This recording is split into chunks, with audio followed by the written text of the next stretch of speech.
The music didn't stop when my glasses hit the marble floor. That's what I remember most.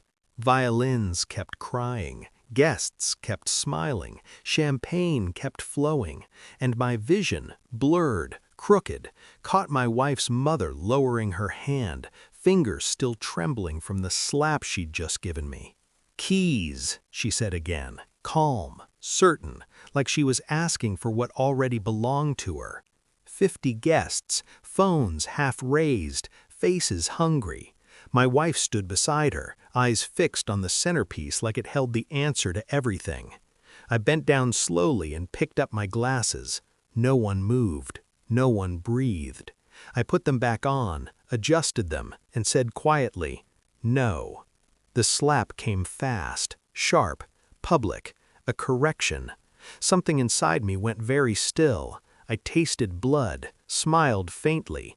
Then I turned and walked out of my sister-in-law's wedding reception without another word. In the elevator, alone, my reflections stared back at me like a stranger who had finally made a decision. I took out my phone, made one call. "Come now," I said. "Bring everything." Then I hung up. I already knew how this would end. They never liked that the Penthouse was in my name. They said it was temporary, a formality. Marriage made everything shared. But paperwork doesn't care about family dinners or forced smiles. The truth had been whispering to me for months. The way my wife flinched when finances came up. The way her parents spoke about my assets like inventory. The sudden urgency to restructure ownership. For tax reasons, for family unity, for control. And beneath it all, something else. A late-night message she deleted too fast, a name she never explained, a silence where intimacy used to be. I told myself I was paranoid. I told myself love meant trust, but suspicion doesn't shout, it waits, and I had waited long enough. The demand at the wedding wasn't impulsive, it was rehearsed. They thought the crowd would break me. They thought humiliation was leverage. What they didn't know was that I had already prepared the stage.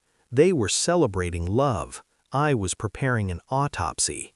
The call I made wasn't to a lawyer. It was to a man who specialized in unraveling lies. He arrived at the reception an hour after I left. Tailored suit, leather briefcase, no smile. When my wife's mother saw him, her face drained of color. "No," she whispered, then louder. "No, get him out!" The music stopped this time.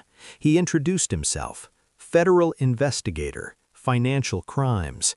He laid documents across the gift table like funeral offerings, forged signatures, money laundering, property fraud, and one final envelope slid toward my wife. Inside, photos, messages, hotel receipts, her affair, with the same man who had helped her parents move money through my assets. She looked at me then, for the first time all night. I didn't blink. "You set this up," she said, not angry, realizing. I nodded once. I needed witnesses. Her mother was screaming now, collapsing into denial. Her father sat down like gravity had finally caught him. The investigator read rights. Guests backed away like contagion had entered the room. I stepped closer to my wife. Low voice. "You were right," I said. "Marriage is about sharing." I handed her a folder. Divorce papers.